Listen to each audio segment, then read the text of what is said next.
Brandon Rios, sinabing 3 Manny Pacquiao ang nakaharap niya. Parang octopus daw ito.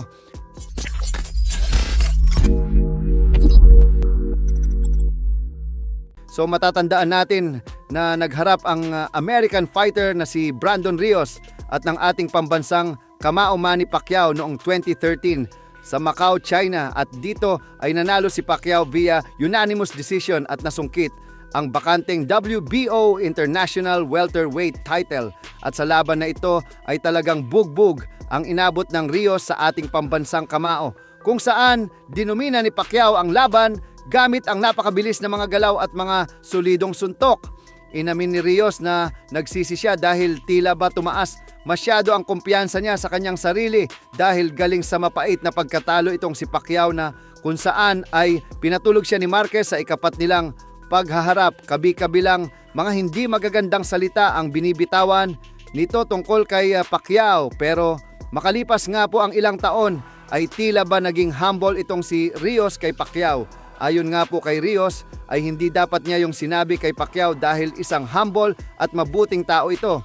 Dagdag pa nga po ni Rios ay nagawa niya lang di umano ito dahil sa sobrang kumpiyansa niya na mananalo siya sa laban, at dala din ng kanyang ego at pagiging immature. Matapos nga po siyang talunin ni Pacquiao by a unanimous decision, ay dito ay humingi siya ng paumanhin sa nag-iisang ika-8 division champion at pinuri si Pacquiao na isa di umanong legend.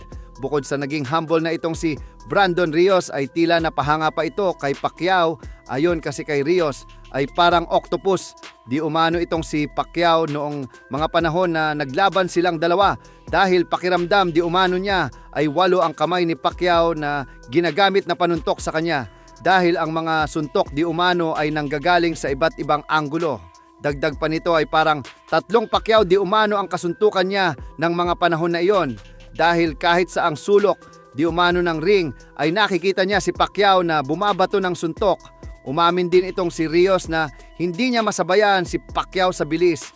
Nalalaman lang di umano niya na nagbabato si Pacquiao ng suntok pag tumama na ito sa kanya.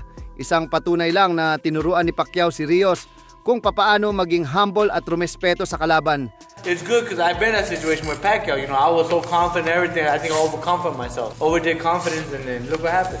There's a way to be confident, but not overconfident. Not like the confident I was more cocky confidence.